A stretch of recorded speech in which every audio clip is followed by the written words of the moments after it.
Let's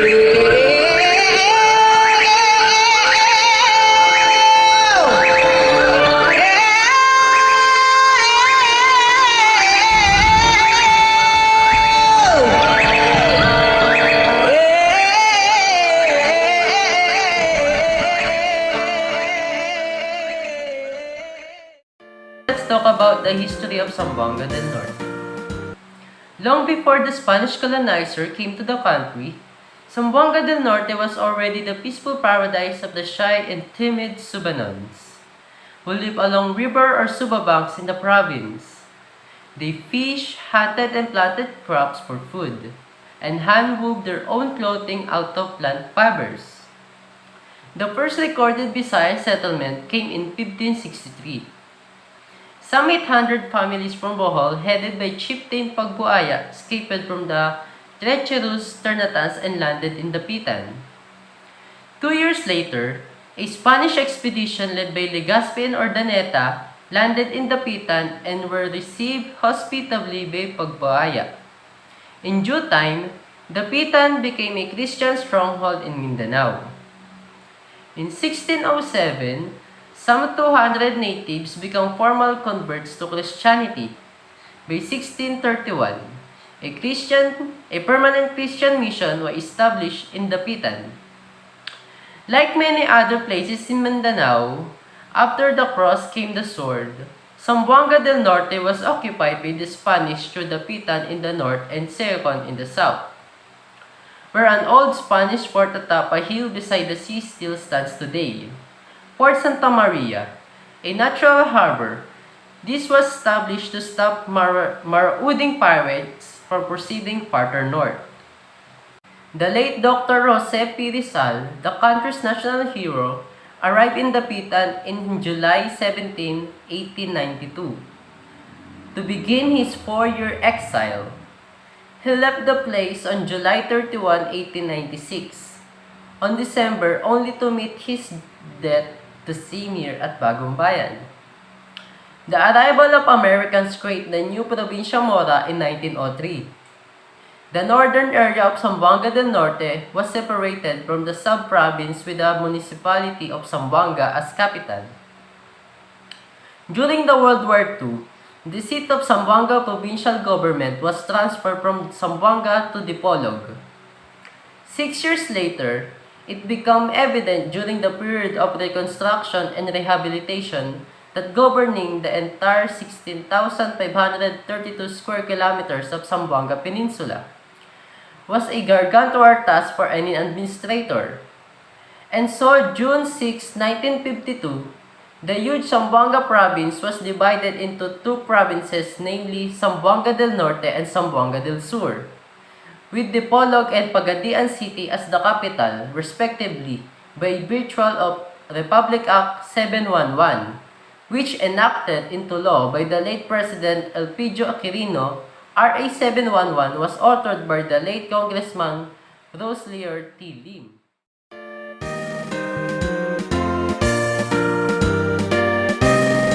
Trivia.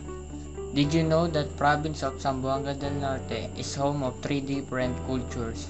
Our fellow Muslims, Christians, and native Subanons live here in harmony. Zamboanga del Norte is rich in culture. The languages spoken around the region is Chabacano, Bisaya, Tagalog, Maranao, and Subanen. In the Philippines, a fiesta is usually celebrated in barrios or barangay. A fiesta is of Spanish origin. Culture Festival. Zamboanga del Norte has numerous festivals where the localities and tourists can celebrate and enjoy.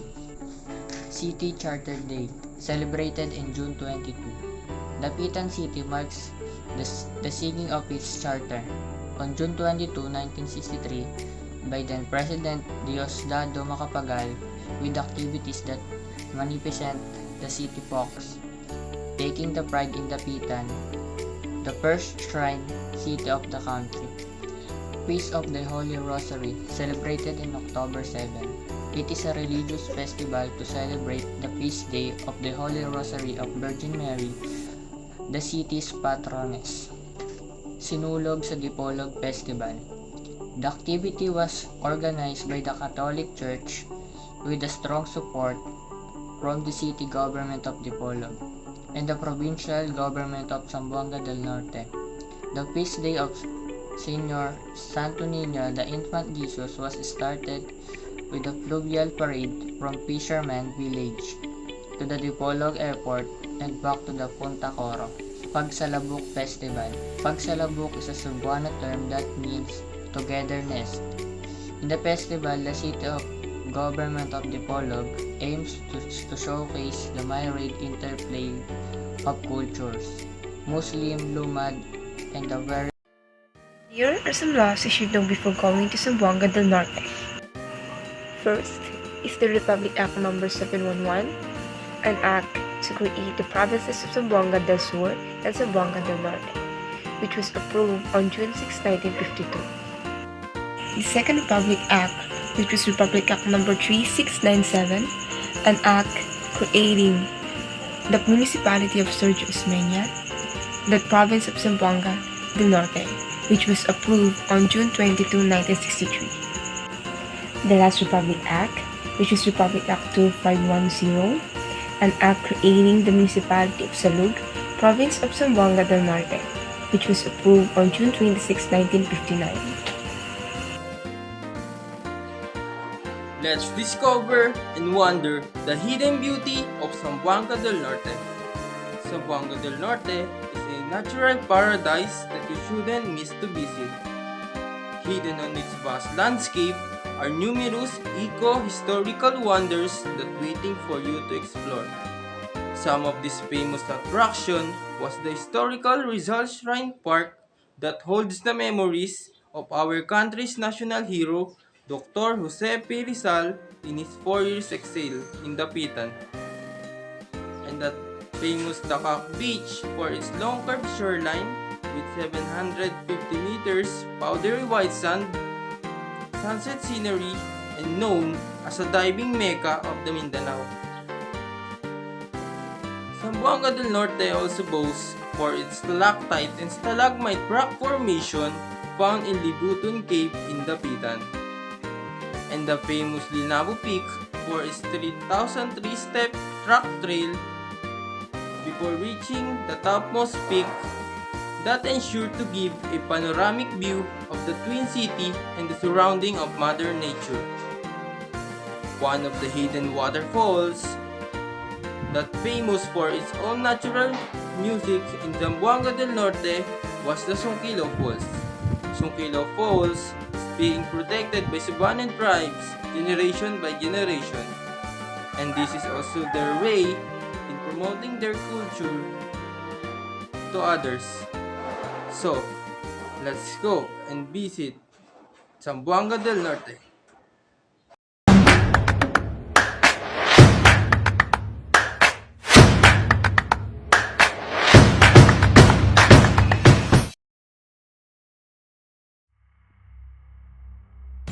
Misamis Occidental History. On November 2, 1929, Republic Act No. 3537 signed into law dividing the Misamis province into two, which is Misamis Occidental and Misamis Oriental. Misamis Occidental comprises the original 9 municipalities of Balangao, Plaridel, Lopez, Ayena, Oroqueta, Aloran, Jimenez, Toledo, Clarin, and Misamis. To send the word Misamis, which is kind of coconut, came from the Subanen language. The southern Luzon, Visayas, and Mindanao coasts were attacked by pirate bands. In the 1950s, who burned down homes and crops while snatching as many residents as the could to sell as slaves in Maguindanao, Sulu, Borneo, or other islands that are now known as Indonesia. Used to counteract this terrible scourge, the colonial government in Manila created a flotilla and appointed a Spanish Jesuit missionary, Father Jose Ducos, as its commander. After several successful battles against the pirates, when some peace has been restored. It was decided to build a stone fort at the mouth of Pangil Bay at a place called Misamis, and Father Ducos was put in charge of the construction. The construction began in 1756. Now, let's go to Misamis Occidental culture and traditions, where nature is much greener. The culture of Misamis Occidental is a strange marriage between Spanish influence and indigenous practices. Participate in one of their festivals and you will find yourself celebrating tradition, custom of both Subanons and Catholics. If there's anything Misamis Occidental is popular for, is that its boasts pervading culture, heritage, and pilgrimage among many other board amenities. As with most other provinces located in the Philippines, Misamis Occidental is an envelopment by raging mountains, forestry, and vast stretches of green field, making it perfect destination for people who wish to enjoy a relaxing vacations. Misamis Occidental borders Zamboanga del Norte and Zamboanga del Sur. Pangil Bay separates from Lanao del Norte to the south and Iligan Bay separated from Misamis Oriental to the east. Originally, Misamis was occupied by Subanons who were constant target of pirates from Lanao Seas. Sometime soon, the place was taken from Spaniard right at the entrance to Pangil Bay. 9 towns originally comprised Misamis Occidental. These are Lopez Haina, Clarin, Oriqueta, Jimenez, Misamis, Maliangao, Tudela, Plaridel, and Alaron. The 9 municipalities then grew to merge into 3 cities, which is Oriqueta, Tangub, and Ozamis. And 14 municipalities, namely Maliangao, Calamba, Concepcion, Jimenez, Panaon, Sabang Dalaga, Tudela, Sinacaban, Plaridel, Lopez Haina, Don Victoriano, Clarin, Bonifacio, and Aloran. Misamis Occidental boasts a lot of natural resources and sceneries. Here are few that never fail to awe travelers and visitors both local and foreign. Bukagan Hill located in Misamis City. Bukagan Hill is known for the concrete bell tower that stands 92 meters above sea level. The tower holds 4 old large bells that came from Germany. Standing inside the tower, you will get the witness of pictures vista of Lanao del Norte, Ozamis City, and sparkling Pangil Bay. The next one is the Misamis Occidental Aquarium Park. The Misamis Occidental Aquarium Park is one of the region's top drawn, being a mini zoo within a mangrove forest. Here, you will find species of different varieties, most endemic to the Philippines and some even endangered. Here are some laws you should know before going to Misamis Occidental.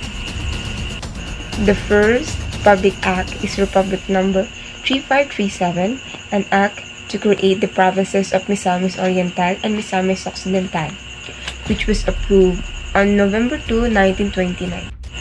The Second Republic Act, which is Republic Act Number 10680, an act establishing the Misamis Occidental Sports Academy in the capital city of Oriqueta, province of Misamis Occidental, and appropriating funds therefor and for other purposes, which was approved on August 27, 2015. The Third Republic Act, which is Republic Act 5512, an act creating a new position of municipal judge in the municipality of Oriqueta, province of Misamis Occidental, which was approved on June 21, 1969. The last Republic Act, which is Republic Act Number 11121, an act declaring November 2 of every year a special non-working holiday in the province of Misamis Occidental in commemoration of its founding anniversary, to be known as the Araw ng Misamis Occidental.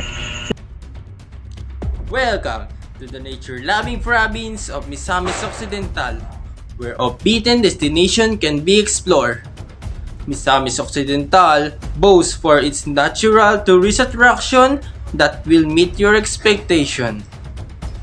Mount Malindag Range Natural Park is one of these wonders that you need to explore.